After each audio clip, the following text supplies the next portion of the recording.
تزربا ግን ተስፋ ጥራሕ አይኮነም ናይ መንግስቲ ሱዳን ይኹን መንግስቲ ኤርትራ ህዝብ ትግራይ ብ360 ዲግሪ ተዓጽዩ بمحبر ኢኮኖሚ ክደቅቕ ኣብ ዝግበር ሴራ መፍትሕ ኮይኖም ህዝብ ትግራይ ክድግፉን ክሕሱን ፈቃደኛታት ምዃኖም አረጋግጥና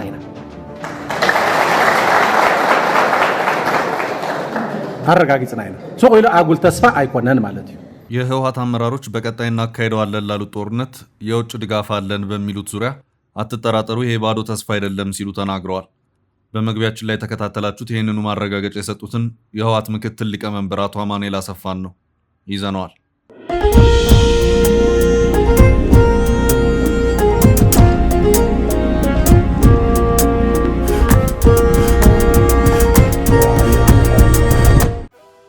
በዕለተ ሐሙስ የረፋድ ጥንቅራችን ላይ እንገኛለን ቆይታችሁን ከኛ ጋር በማድረግ የጥንቅሮቻችንን መረጃዎች እንድትከታተሉ አክብሮታዊ ግብዣችን ነው መረጃዎቻችን ለሌሎች እንዲደርስ ላይክ እና ሼር በማድረግ እንድትከታተሉን እያልን ወደ ዕለቱ ዝርዝር መረጃዎቻችን ከማለፋችን በፊት በቅድሚያ ዋና ዋናዎቹን እንጠቁማችሁ ህወሓት ለቀጣይ ጦርነት ቆርጫለሁ እያለ ያለበትን ህዝባዊ ውይይት እንደቀጠለ ነው የህወሓት አመራሮች የትግራይን ህዝብ ሰብስበው በማወያየት ስራ በዝቶባቸዋል በዚህ ማለም አንዳንድ ሚስጥር ይመስሉ የነበሩ ነገሮች ብልጭ ከማለትም አልፈው በግልጽ የማረጋገጫ ማብራሪያ እየተሰጠባቸው ነው የህወሓት አመራሩ አቶ አማኑኤል አሰፋ ከኤርትራና ሱዳን ጋር በተያያዘ የውጭ ድጋፍ ባሉ ዙሪያ አስረግጠው ተናግረዋል ጥንቅራችን ተመልክቶታል የጠቅላይ ሚኒስትሩ አማካሪ የትራምፕ አማካሪው ተከታታይ ምክክርን ተከትሎ ከግብጽ ኤርትራና ቀይ ባህር ጋር በተያያዘ ውዝግብ ምላሽ ሰጥተዋል አሜሪካ ጸረ ኢትዮጵያ ጥምረት አልፈጠርኩም ስትል ለሰጠችው ምላሽ የጠቅላይ ሚኒስትሩ አማካሪ ምን አሉ ጥንቅራችን ምላሽ አለው በትላንት የሀገራዊ ምክክር ውሎ የአዲስ አበባ ጉዳይ ጎልቶ ወጥቷል ከፍተኛ የሐሳብ ፍጭት የተደረገ ሲሆን አጀንዳው 250 ሰዎች ወደሚይዘው ስልታዊ ቡድን ማደጉ ተገልጿል ተሳታፊዎች በአዲስ አበባ ጉዳይ ከፍተኛ ክርክር ያደረጉበትን ንግግራቸውን የተመለከተ ዝርዝር መረጃ ይዘናል ኢትዮጵያንና ግብጽን በአንድ ጠረጴዛ ዙሪያ ያፋጠጠ ጥብቅ ወታደራዊ ምክር መደረጉ ተሰምቷል ከፍተኛ ወታደራዊ አመራሮች በተገኙበት የተደረገው ጥብቅ ወታደራዊ ስብሰባ የ72 ሰዓታት ርዝማኔ እንደሚኖረውም ታውቋል በተጨማሪም ኢትዮጵያን ወክላ በአውሮፓውያን 2026 ሚስ ወርልድ የቁንጅና ውድድር ላይ የምትሳተፈው ሩት ይርጋለም ታላቅ እህት የሆነችው ቅዱሳን ይርጋለም ታግታ መገደሏን ተከትሎ የሩት የቅርብ ጓደኛን ጨምሮ 10 ተጠርጣሪዎች በቁጥጥር ስር መዋላቸውን የአዲስ አበባ ፖሊስ አስታወቀ ግድያው ምግብ በመከልከል ጭምር በአሰቃቂ ሁኔታ የተፈጸመም ነበር ተብሏል በጥንቅራችን ከተያዙት ዕለታዊ መረጃዎች መካከል ነው እነዚህንና ሌሎች መረጃዎችን አካተናል አሁን በቀጥታ ወደ ዝርዝሮቹ ቃል ገብተን በጊዜው አስረክበናል ከአንድ ዓመት ከ5 ወር በፊት በጀሞ አንድ ላይ የተጀመረው የዳኮር ሪል ስቴት ፕሮጀክት ዛሬ ባለቤቶቹ ቁልፋቸውን እየተረከቡ ነው ዳኮር ሪል ስቴት ቤት ብቻ አይገነባም እምነትንም ይገነባል አሁንም በጀሞ አንድ ሳይታችን ላይ ባለ 1 መኝታ 80 ካሬ እና ባለ 2 መኝታ 118 ካሬ አፓርታማዎች በልዩ ዕድል ቀርበዋል ከ678 ሺህ ብር ቅድመ ክፍያ ጀምሮ እስከ 1.25 ሚሊዮን ብር የሚደርስ ቅናሽ 70/30 የባንክ ብድር አማራጭ ዛሬ ወስኑ የነገውን ምቹ ህይወት ያረጋግጡ 0911 057674 0926 930578 ዳኮር ሪል ስቴት በልዩነት የተገነባ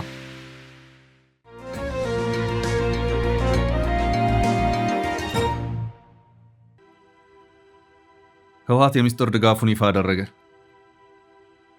በትግራይ ወደ ጦርነት ልንገባ ነው የሚለው የህወሓት አመራሮች የሚመሩት ውይይት ቀናትን አልፎ ዛሬም እንደቀጠለ ይገኛል የትግራይ ህዝብ በሴቶች በወጣቶች በአርሶ አደሮች በሃይማኖት አባቶችና በሌሎችም የማህበረሰብ ክፍሎች በተለያዩ አካባቢዎች እንዲሰበሰብ እየተደረገ የህወሓት አመራሮችን በየስብሰባዎቹ በመገኘት ማብራሪያቸውን መስጠታቸውን እንደቀጠሉ ነው ከህዝቡ ጥያቄና ሐሳብ በላይ የህወሓት አመራሮች ማብራሪያ በሚበዛባቸው በእነዚህ መድረኮች አልፎ አልፎም ቢሆን ተሳታፊው አንዳንድ ጠንከር ያሉ ጥያቄዎችን ወርወር እያደረገም ነው ጥያቄዎቹ ስጋት አለን የሚል ይዘት ያላቸውም ናቸው ለጥያቄዎቹ መልሶች ለመስጠት በሚደረጉ ጥረቶችም የህወሓት አመራሮች አንዳንድ በሚስጥር የተያዙ መረጃዎች በመድረኮቹ ብቅ እያሉ ነው ህዝቡ ከ2013 እስከ 2015 በተካሄደው ጦርነት ለ2 ዓመታት የከፈላቸውን እጅግ የከበዱ ዋጋዎች በማስታወስ በመነሻነት አስታኮ ጠንከር ያሉ ጥያቄዎችን መድረኮቹን ለሚመሩት የህወሓት አመራሮች እየጠየቀም ይገኛል ከነዚህም ጥያቄዎች መካከል ጦርነት ውስጥ ገብተን ያለፈ አይነት ከበባ ቢደርስብንስ መፍትሄው ምንድነው የሚለው ይገኝበታል ከሰሞኑ አንድ መድረክን የመሩት በህወሓት የፓርቲ አመራርም ሆነ አዲስ በተዋቀረው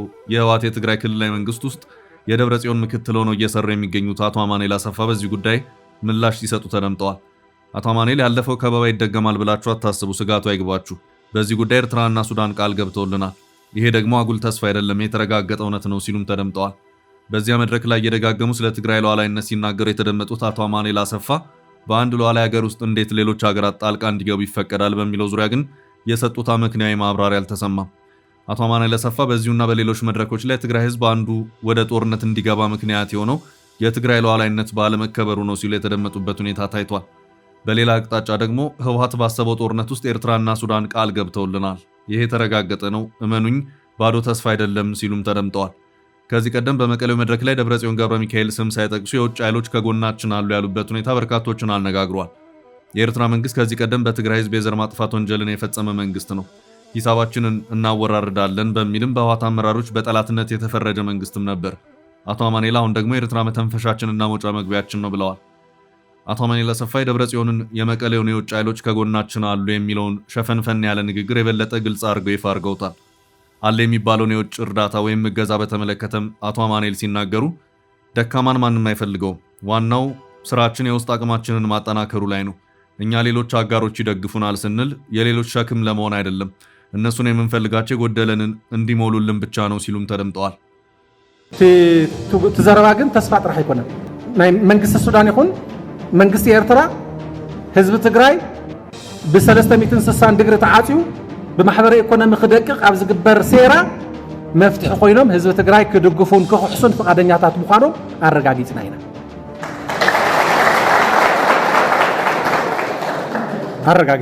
ሶቆይሎ አጉል ተስፋ አይኮነን ማለት ነው። አሁን ባለው ሁኔታ በርካታ የትግራይ ወጣት ክልሉን ትቶ ወደ ሌሎች የኢትዮጵያ ክልሎች እንደዚሁም ወደ አዲስ አበባ መሸሹን ተከትሎም አቶ አማኑኤል ይህችም ቀን ታልፍና ያስተዛዝበናል አይነት ማብራሪያን የሰጡበት ሁኔታም ታይቷል። ወደ አዲስ አበባ የሄዱትንም ወጣቶች በዚያ ማጎሪያ ካምፕ ውስጥ ይከቷቸዋል ሲሉም አስፈራርተዋል። ህወሓት በሂውማን ራይትስ ዎችና በሌሎች የተለያዩ አካላት ከባድ ትችት ያስነሳበትን የብሔራዊ ግዴታ አዋጅን በተመለከተም አመራሮቹ በየመድረኩ ማብራሪያዎችን እየሰጡበት ይገኛሉ። አዋጁ ከኢትዮጵያ ህገ መንግስት እንደዚሁም ከዓለም አቀፍ የሰብአዊ መብት ድንጋጌዎች ጋር የሚቃረን ነው በሚል ከባድ ትችት ሲቀርብበት የከረመ ነው። በርካታ ድንጋጌዎቹ አጥፊዎቹን በሞት የሚቀጣ ነው። ከዚህ ባለፈም የግዳጅ ወታደራዊ አገልግሎትንም ህጋዊ የሚያደርግ ሲሆን ለበርካታ ወጣቶች ትግራይን ጥሎ መውጣት ምክንያት የመሆኑ ምክንያት ከዚሁ ጋር የተያዘ መሆኑም ይነገራል። ከሰሞኑ አንድ መረጃን ከራያ አካባቢ ያሰራጨው ዶቼ ቬለ እስከ 70 ሺህ የሚደርሱ የትግራይ ወጣቶችና ሌሎች የማህበረሰብ ክፍሎች ትግራይን ለቀው የአማራ ክልል ከተማ ወደሆነችው ቆቦ ከተማ መግባታቸውን አመላክቷል። ቆቦ ከተማ የገቡት ተሰዳጅ ወጣቶቹ ሲናገሩ የግዳጅ ወታደራዊ አፈሳውን በመሸሽ ነው ሲሉም ለዜና ወኪሉ ተናግረዋል። አቶ አማኑኤል አሰፋ በዚሁ መድረክ ላይ አዋጁ የትግራይን ህልውና ለማስጠበቅ በሚደረገው ትግል ውስጥ አይነተኛ ሚና ያለው ነው። 1.6 ቢሊዮን ህዝብ ያላት ቻይና ብሔራዊ ግዴታ ህግ አላት። አነስተኛ ቁጥር ህዝብ ያላት እስራኤልን ብትሆን የብሔራዊ ግዴታ ህግ አላት። እኛ ደግሞ የብሔራዊ ህልውና አደጋ ያጋጠመን ህዝብ ነን። ይህ አዋጅ በግንባር እነማን ይሰለፉ፣ በደጀንስ እነማን በምን መልኩ ይታገሉ የሚለውን በሚገባ ተንትኖ ያስቀመጠ ህግ ነው። ዲያስፖራ ምን አይነት የቤት ስራውን ወስዶ ይሰራል በሚል እያንዳንዱ የትግራይ ተወላጅ በዚህ ትግል ምን አይነት ሚናን ይጫወታል በሚል መልክ ለማስያዝ የወጣ አዋጅ እንደሆነ መታወቅ አለበት። ሌላው ከዚህ ህግ ጋር በተያያዘ መታወቅ ያለበት የትግል አንድነታችንን ለመጠበቅ የወጣ ህግ መሆኑን ነው። ለምሳሌ አንድ ከሌላ ብሔር የሚወለድ ኢትዮጵያዊ በትግል ወቅት ትግራይ ውስጥ ገብቶ ቢሰልል በዚህ ህግ የሚጠየቅ ይሆናል ሲሉም ተናግረዋል። አቶ አማኑኤል ድል በድል እንሆናለን በሚል አይነት ስሜት የተሞላበት ንግግር ተሰብሳቢውን ለማነቃቃት ጥረቶችን ሲያደርጉም ታይተዋል። በአብዛኛው ተሰብሳቢው ህዝብ በኩል ካለፈ የጦርነት ጠባሳ በመነሳት የስጋት ጥያቄዎች በዝተው ሲጠየቁ እየታዩ ነው። አብዛኛው ተሰብሳቢ ደግሞ በዝምታ ተሰብስቦ በዝምታ የሚወጣባቸው ሁኔታዎችም ይስተዋላሉ። ህወሓት ያወጣው አዋጅ እጅግ ከባድ በመሆኑ በስብሰባዎቹ ላይ ከመድረኩ አመራሮች በኩል ከሚፈሰው ልንዋጋ ነው ከጎናችን ሁኑ ከሚለው ሀሳብ በተለየ ሁኔታ ሀሳብን መስጠት አደገኛ ነው ተብሎ በመታሰቡ የተለዩ አስተያየቶች የተገደቡ ናቸውም እየተባለም ነው።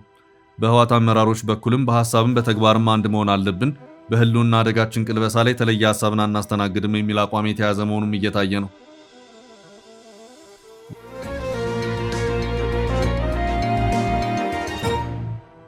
ወደ ቀጣይ መረጃችን አለፍን። የጠቅላይ አማካሪ ስለ አሜሪካው ማስተባበያ። የጠቅላይ ሚኒስትሩ የምስራቅ አፍሪካ ጉዳዮች አማካሪ አቶ ጌታቸው ረዳ የአሜሪካ የአፍሪካ ቀንድ ከፍተኛ አማካሪ ዋሽንግተን በአፍሪካ ቀንድ ጸረ ኢትዮጵያ ጥምረት ለመፍጠር እየጣረች ነው መባሉን አስተባብለው የሰጡትን መግለጫ ሙሉ በሙሉ በመደገፍ አዎንታዊ ምላሽ ሰጥተዋል። አቶ ጌታቸው ረዳ በይፋ ኤክስ ትስስር ገጻቸው ላይ የአሜሪካውን ከፍተኛ ባለስልጣን መልእክት በድጋሚ በማጋራት ወይም ኮት ትዊት ባስተላለፉት አጭር ምላሽ ስለ ዋሽንግተን ዲፕሎማሲ የሚሰራጩት መሰል ዘገባዎች ሐሰተኛና ስህተት መሆናቸውን በመጥቀስ ይህንን መናገር አያስፈልግም፣ ማንኛውም ሰው ሊረዳው የሚገባ ግልጽ እውነታ ነው ሲሉ የአሜሪካውን የዲፕሎማሲ አቋም ትክክለኛነት አረጋግጠዋል። ይህ የአማካሪው ድጋፍ የተሞላበት ፈጣን ምላሽ ዘአፍሪካ ሪፖርት የተባለው ታዋቂ የዜና ወኪል የትራምፕ አስተዳደር በግብፅ፣ ሶማሊያና ኤርትራ የጋራ ወታደራዊ ዘመቻ ጀርባ በመሰለፍ የኢትዮጵያን ጥቅም አደጋ ላይ የሚጥል አካሄድ እየተከተለ ነው በሚል ላወጣው ሰፊ የፖለቲካ ትንታኔ የአሜሪካ መንግስት የሰጠውን ማስተባበያ ይበልጥ ያጸናው ሆኗል። የትራምፕ አማካሪ በሰጡት ማስተባበያ ላይ ጸረ ኢትዮጵያ ጥምረት አልመሰረትንም፣ እንዲህ እየተባለ የሚገለጸው ስህተት ነው ሲሉ ያመለከቱ ቢሆንም ጸረ ኢትዮጵያ ጥምረት መስርተዋል በሚል ክሱ ከወዴት እንደተሰማ ያሉት ነገር የለም። ሆኖም ከ3 ቀናት በፊት የተሰራጨው የዘአፍሪካ ሪፖርት ዘገባ አሜሪካን በጸረ ኢትዮጵያ አቋም የከሰሰና በኤክስ የትስስር ገጽ በሰፊው መነጋገሪያ አጀንዳ የነበረ ነው። ከሳምንት በፊት የአሜሪካው ፕሬዝዳንት አማካሪ ካይሮን በጎበኙበት ወቅት የግብፅ፣ ኤርትራና ሶማሊያ የውጭ ጉዳይ ሚኒስትሮች ስልታዊ አጋርነታቸውን ለማጠናከርና አቋማቸውን ለማቀናጀት መምከራቸውን ይፋ ማድረጋቸው በቀጠናው ላይ ያለውን ዲፕሎማሲያዊ ፍጥጫ ይበልጥ አክርሮት ቆይቷል። በተለይ ከኢትዮጵያ ጋር ያላቸው ግንኙነት ውጥረት ውስጥ የሚገኘው የኤርትራ የውጭ ጉዳይ ሚኒስትር ኦስማን ሳላህ እና የግብፁ ባድር አብድላቲ የቀይ ባህር አጎራባች ያልሆነ አካል በባህር ጉዳይ መግባት የለበትም በሚል የጋራ የባለቤትነት ሙግት ማቅረባቸው ይታወሳል። ይህ ክስተት የኢትዮጵያ ውጭ ጉዳይ ሚኒስቴር ቀደም ሲል ግብፅ ከበባ በሚመስል መልኩ እየተንቀሳቀሰች ነው ሲል የሰነዘረውን ይፋዊ ወቀሳ የሚያጸና ሲሆን ሶስቱ ሀገራት በአስመራ ላይ መሰረቱት ጥምረት በህዳሴው ግድብ፣ በባህር በር ጥያቄና ከሶማሊላንድ ጋር በተፈረመ የመግባቢያ ሰነድ ምክንያት ከኢትዮጵያ ጋር ካላቸው ፍጥጫ የሚቀዳ በመሆኑ የአቶ ጌታቸው ረዳና የአሜሪካው ከፍተኛ አማካሪ በይፋ ኤክስ ገጻቸው ላይ የሰጡት ማስተባበያ ይህንን የቀጠና ጫና ለማርገብ የተደረገ ወሳኝ ምላሽ መሆኑን የተገለጸው አቶ ጌታቸው ረዳ የአሜሪካ ዲፕሎማሲ በቀጠናዊ ጥልና የክፍፍል ጎራዎችን ለመፍጠር ሳይሆን ከሁሉም ወገኖች ጋር በጥምረት ዘላቂ ሰላምን ለማስፈን የሚሰራ መሆኑን ዲፕሎማቱ የገለጹትን ሐሳብ በመጋራት በአሁኑ ወቅት በአፍሪካ ቀንድና በቀይ ባህር ዙሪያ ካለው አዲስ ቀጠናዊ ውጥረት አንጻር የአዲስ አበባና የዋሽንግተን የጋራ ስልታዊ መግባባት በጽኑ መቀጠሉን በተግባር ያሳዩበት አዲስ የዲፕሎማሲ ምዕራፍ ሆኖ ተመዝግቧል።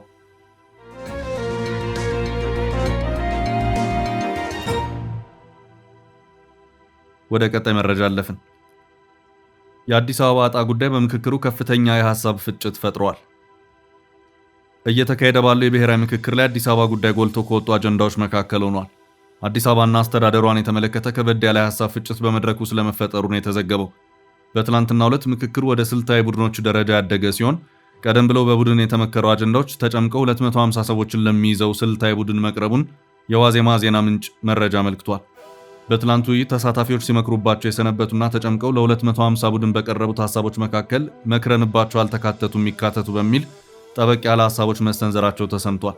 በትላንትናው ዕለት ሐሳብ ከተሰጡባቸው 8 አጀንዳዎች መካከል የፌዴራል ከተሞች፣ የሀገር ግንባታ፣ የሃይማኖት ጉዳይ ዋነኛ ሆነዋል። በተለይ አዲስ አበባ ጉዳይ ጎላ ብሎ ክርክር የተካሄደበት ሆኗል። በመዲናዋ ጉዳይ ኦሮሚያ ከአዲስ አበባ ልዩ ተጠቃሚ መሆን አለበት፣ የኦሮሚያ ልዩ ጥቅም የሚለው መቅረት አለበት፣ የኔ የሚለው ቀርቶ አዲስ አበባ የሁሉም ብሔረሰቦች ሆና ትቀጥል በሚሉ ሐሳቦች በተሳታፊዎች በኩል አከራካሪ ሐሳቦች ሆነው ተሰንዝረዋል። እንደ ዜና ምንጩ መረጃ አንድ ተመካካሪ ለኦሮሚያ ከአዲስ አበባ ልዩ ጥቅም አይገባትም የሚል ሐሳብ በቡድናቸው መነሳቱን ገልጸው ሐሳቡ በሰነዱ ይካተት ሲሉ ቅሬታ አሰምተዋል። ሌላኛው ተሳታፊ ኦሮሚያ ከአዲስ አበባ ልዩ ጥቅም ይኑራት በሚለው ልዩ ጥቅም የሚለው አያስማማም፣ ግን በዚህ ፋንታ ተገቢውን የካሳና የአገልግሎት ክፍያ ታግኝ የሚል አማራጭ ሐሳብ ማቅረባቸውን ይሄ በሰነዱ አለመካተቱን ገልጸዋል። ግለሰቡ የኦሮሚያ ህብረተሰብ ጥያቄ ልዩ ጥቅም ስጡን ሳይሆን ተገቢው አገልግሎት ክፍያ ይሰጠን የሚል መሆኑን ገልጸው በመሬቴ ላይ መሬት ሲወሰድብኝ፣ ፋብሪካ ሲሰራበት፣ ኢንቨስት ሲደረግበት የሚሰጠውን አገልግሎት በቅርበት ማግኘት አለብኝ የሚል እንጂ በሌለው ባልሰራው መጠየቅ ስጦታ መጠየቅ ነው። የኦሮሚያ ህዝብ ስጦታ አልጠየቀም ሲሉ ማስተካከያ እንዲደረግ አሳስበዋል። በተያያዘ አዲስ አበባ የብሔር ብሔረሰቦች መኖሪያ ናት ከተባለ ክልሎች ለአዲስ አበባ ዕዳ አለባቸው። የልጅ ልጃቸውን ይዛ እየመገበች ያለች ከተማ ስለሆነች ክልሎች ለአዲስ አበባ መደጎም አለባቸው የሚል ምክር ሐሳብም እንዲካተት ጠይቀዋል። እንዲሁም አዲስ አበባ ወደ ኦሮሚያ ክልል ትካተት፣ በፌዴራሉ መንግስት ስር ትቀጥል በሚል ከተሳታፊዎች የቀረቡ ምክር ሐሳቦች አከራካሪነታቸው ጎልቶ ተስተውሏል። አንድ ተሳታፊ አዲስ አበባን የአንድ አካል ብናደርጋት ትጠፋለች፣ አትለማም፣ የትም አትደርስም የሚል ምክር ሐሳብ ለግሰዋል። ከተማዋ የኢትዮጵያ የአፍሪካ ዋና ከተማ ናት። የእንትናቱን ስንል ኪሳራው እንደ ኢትዮጵያ ብቻ ሳይሆን እንደ አፍሪካ ነው። እንኳን ያላትን ልናስቀጥል ነገ ለስራዋ ማንም አይተባበርም ብለው አክለው አዲስ አበባ በኦሮሚያ ክልል ስር ከሆነች የብሔር ብሔረሰብ ስጋት አለብን፣ ሀገረ መንግስት ግንባታ ላይ እንቅፋት ይሆናል ሲሉ መከራከሪያ አቅርበዋል። ሌላው ሐሳብ ሰጪ ደግሞ ብሔር ብሔረሰቦች አዲስ አበባ ውስጥ ብቻ ነው እንደሚኖሩት፣ በኦሮሚያ ክልል ሌሎች ብሔረሰቦች ይኖራሉ። ታዲያ አዲስ አበባ የኦሮሚያ ይሁን ሲባል ለምን ስጋት አለ ተባለ የሚል ጥያቄ አንስተዋል። ተሳታፊው የቀረበውን ሰነድ አካታች አይደለም፣ ነጠላ እይታ ያለው ነው፣ እንደ አንድ ኦሮሞ ተካትቻለሁ ብዬ አላስብም፣ አጀንዳዎቼ ተንጠባጥበዋል ሲሉ ተችተዋል። ተሳታፊው አዲስ አበባ የኦሮሚያ መሬት ናት ተብሎ ይነገራል። የኦሮሚያ መሬት ናት ካልን የኦሮሚያ ባለቤትነት መብትን ለምንድን ነው መጥቀስ ያቃታችሁ በማለት ጠይቀው የኦሮሚያ አጀንዳ ተንጠባጥበዋል ሲሉ ተናግረዋል። አዲስ አበባ የኦሮሚያ አካል እንደሆነች የሸገር ሲቲን በመጥቀስ ሐሳብ የቀረበ ሲሆን በአንጻሩ የአዲስ አበባና የሸገር ከተማ ወሰን ትክክል አይደለም፣ በገለልተኛ ወገን ይታይ የሚል ሐሳብ ተነስቶ በሰነዱ ባለመካተቱ እንዲካተት ሌላ ተሳታፊ ጠይቀዋል። ሌላኛዋ ተሳታፊ ደግሞ በቡድን ውይይቱ ጭቅጭቅ ያስነሳው በታሪክ አዲስ አበባ ራሷን የቻለች ነበረች ወይስ የኦሮሚያ ሆና ነው የተቀመጠችው? ኦሮሚያና አዲስ አበባ ራሳቸውን የቻሉ ናቸው የሚል ሐሳብ መሆኑን ጠቅሰው ይሄ ሐሳብ በሰነዱ አለመቀመጡን አመልክተዋል። መሬቱ ኦሮሚያ በመሆኑ ኦሮሚያ ከአዲስ አበባ ልዩ ጥቅም ያስፈልጋታል የሚለውን አጨቃጫቂ ጉዳይ ለመፍታት የማያሻማ ታሪክ ላይ ተመስርቶ በማያዳላ ሁኔታ ንግግር ቢደረግበት አከራካሪ አይሆንም ነበር ሲሉም ገልጸዋል። እንዲሁም ክልሎች በአዲስ አበባ ውስጥ ታሪካዊ ቅርሶቻቸውን እንዲያስቀምጡ ቦታ እንደተሰጠ ግን ክልሎቹ እንዳልሰሩበት ሲገለጽ በከተማዋ ቦታ ታሪካዊ ቅርሶቻቸውን እንዲያስቀምጡ የሚል ሐሳብ በሰነድ እንዲካተት ተጠይቋል። በተጨማሪ አዲስ አበባ ስያሜ ፊንፊኔ ይሁን በሚል መነሳቱና ክርክር መደረጉን መረጃው አመልክቷል።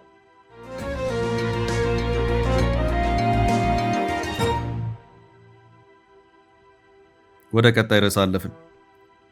ኢትዮጵያና ግብፅን በአንድ ጠረጴዛ ያገናኘ ወታደራዊ ስብሰባ። ኢትዮጵያና ግብፅን በአንድ ጠረጴዛ ዙሪያ ያፋጠጠ ጥብቅ ወታደራዊ ምክር መደረጉ ተሰምቷል። ከፍተኛ ወታደራዊ አመራሮች በተገኙበት የተጀመረው ጥብቅ ወታደራዊ ስብሰባ የ72 ሰዓታት ርዝማኔ እንደሚኖረውም ታውቋል። የሶማሊያን የረጅም ጊዜ የጸጥታ ሽግግር ዕጣ ፈንታ ለመወሰንና አዲሱን የአፍሪካ ህብረት የድጋፍና የማረጋጊያ ተልዕኮ አውሶም መዋቅር ለመቅረጽ የ3 ቀናት አስቸኳይ የወታደራዊ መሪዎች ጉባኤ በኡጋንዳ ካምፓላ ተከፍቷል። የሶማሊያን መረጋጋት፣ የጸጥታ ኃላፊነት ሽግግር እና የተልዕኮውን የገንዘብ ድጋፍ አስመልክቶ የሚመክረው ይህ ስብሰባ ከፍተኛ የሶማሊያ፣ ኡጋንዳ፣ ቡሩንዲ፣ ጅቡቲ፣ ኢትዮጵያ፣ ኬንያ እና ግብፅ የጦር አዛዦችን በአንድ ጠረጴዛ ዙሪያ ያገናኘ መሆኑ ተገልጿል። የካምፓላው ስብሰባ የተከፈተ የሶማሊያ ፌዴራላዊ መንግስት ኃይሎች ከአልሸባብ ጋር የሚያደርጉትን ውጊያ በቀጠሉበትና ዓለም አቀፍ የገንዘብ ድጋፍ እጥረት በተፈጠረበት አስቸጋሪ ወቅት መሆኑ ተመላክቷል። የኡጋንዳ መከላከያ ሚኒስቴር ይፋ ባደረገው መረጃ መሰረት የጉባኤው ዋና አጀንዳ የሶማሊያን መረጋጋት መገምገም፣ የጸጥታ ኃላፊነቱን ወደ ሶማሊያ ብሔራዊ ጦር ለማስተላለፍ የወጣውን ፍኖተ ካርታ መመርመርና ለአዲሱ ተልዕኮ ዘላቂ በጀት የማግኘት መንገዶችን መቀየስ ነው። የዚህ አስቸኳይ ስብሰባ ዋነኛ ትኩረት አሁን ያለው የተልዕኮ ስልጣን በመጪው ዲሴምበር 2026 ዓ.ም የሚያበቃ በመሆኑ ቀጣዩን የጸጥታ መዋቅር እንዴት ማስቀጠል ይቻላል በሚለው ጉዳይ ላይ ነው። በካምፓላ የሚወጡት ውሳኔዎች በቀጥታ ለአፍሪካ ህብረት የሰላምና ጸጥታ ምክር ቤት እንዲሁም ለተባበሩት መንግስታት ድርጅት የጸጥታው ምክር ቤት የሚቀርቡ በመሆናቸው የአፍሪካውን ቀንድ አዲስ የወታደራዊ ኃይል ሚዛን አስተላለፍ ሙሉ በሙሉ የሚወስኑ ይሆናሉ።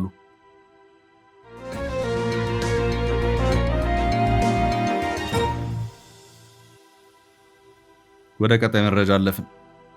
የቁንጅና ተወዳዳሪዋ እህት ገዳዮች ተያዙ። ኢትዮጵያን ወክላ በአውሮፓውያን 2026 ሚስ ወርልድ የቁንጅና ውድድር ላይ የምትሳተፈው ሩት ይርጋለም ታላቅ እህት የሆነችው ቅዱሳን ይርጋለም ታግታ መገደሏን ተከትሎ የሩት የቅርብ ጓደኛን ጨምሮ 10 ተጠርጣሪዎች በቁጥጥር ስር መዋላቸውን የአዲስ አበባ ፖሊስን ዋቢ ያደረገው የቢቢሲ ዘገባ አመላክቷል። በግድያ የተጠረጠሩት የሩት የቀድሞ ጓደኛና ፍቅረኛዋ ከሌሎች 8 ተጠርጣሪዎች ጋር በመቀናጀት ሟችን በጭካኔ በተሞላበት መልኩ በመግደል እንደተጠረጠሩ ፖሊስ መረጃውን አድርሶኛል ሲልም ቢቢሲ በዛሬው ዘገባው አመላክቷል።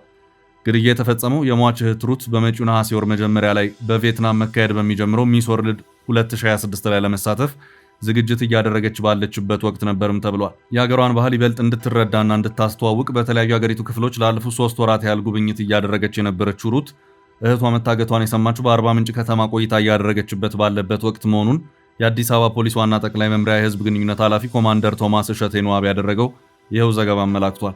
ተጠርጣሪዎቹ ግድያውን የፈጸሙት ገንዘብ ለመቀበል በማሰብ መሆኑን በሰጡት ቃል ያመኑ መሆኑም ታውቋል። የገንዘብ ችግር አለብን፣ ያንን የገንዘብ ችግር ለማቃለል ይህን ወንጀል ፈጽመናል በማለት ተጠርጣሪዎቹ ለፖሊስ በሰጡት ቃል አስረድተዋልም ተብሏል። ተጠርጣሪዎቹ ታጋቿን ለማስለቀቅ ከቤተሰቦቿ 2.5 ሚሊዮን ብር ጠይቀው ነበር። ገንዘቡን ለመቀበል የተለያዩ ድርድሮችን ሲያደርጉና ገንዘቡን የሚቀበሉላቸውንም ሰዎች ሲልኩ እንደነበርም ተገልጿል። እድሜዋ 30 የነበረው ሟች ቅዱሳን ይርጋለም የልብስ ዲዛይነር ስትሆን በተጓዳኝም የተለያዩ የጌጣጌጥ ስራዎችንም ትሸጥ ነበር። በምርመራ ወቅት የነበረውን ሂደት እንደማኝ ቀርቦ ሲከታተል የነበረው የሚስ ወርልድ የኢትዮጵያ ቁንጅና ውድድር አዘጋጆች ተወካይ አቶ አበባው አበበ እንዳሉት በወንጀሉ ከተጠረጠሩት ሰዎች መካከል አንዷ ከ9ኛ ክፍል ጀምሮ የሩት የቅርብ ጓደኛ የነበረች ናት። ሟች ግድያው በአሰቃቂ ሁኔታ የተፈጸመባት ኮየ ፈጬ ኮንዶሚኒየም ታግታ ምግብ ሳታገኝ ለቀናት እንድትሰቃይ ከተደረገ በኋላም ጭምር መሆኑ ታውቋል።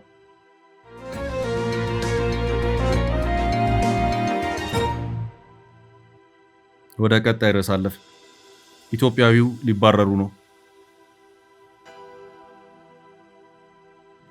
የማላዊ ባለስልጣናት በሀገሪቱ የህጋዊ ስደተኝነት የመኖሪያ ፍቃድ ተሰጥቷቸው ለ15 ዓመታት ያህል ሲኖሩ የነበሩትን ኢትዮጵያዊ ዜጋ በቁጥጥር ስር በመዋል ከሀገር ልታባረራቸው መሆኑ ከፍተኛ ቅሬታና ተቃውሞ ማስነሳቱን ናያሳ ታይምስ የተሰኘው የማላዊ መገናኛ ብዙሃን ዘግቧል። ባሻው አድነው የተባሉት ኢትዮጵያዊ በኢሚግሬሽን ሰራተኞች በቁጥጥር ስር ውለው ከሀገር እንዲወጡ ትዕዛዝ የተሰጠባቸው ሲሆን የህግ ጠበቃ የማግኘት መብት እንደተከለከሉ የጋዜጣው ዘገባ አመልክቷል።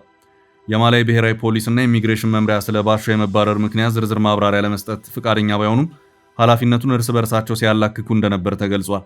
የናያሳ ታይምስ ዘገባ እንደሚያመለክተው የባሻው አድነው የስደተኝነት ጥያቄ እንደ አውሮፓውያን አቆጣጠር በታህሳስ 2011 በይፋ የጸደቀ የነበረ ሲሆን በወቅቱ የሀገር ውስጥ ጉዳዮች ምክር ቤት ዋና ጸሐፊ በነበሩት ሲሞን ማዱላ በተፈረመው ይፋ ደብዳቤ ላይ በህጋዊ መንገድ የስደተኝነት እውቅና እንደተሰጣቸው በሰነድ ሰፍሮ ይገኛል።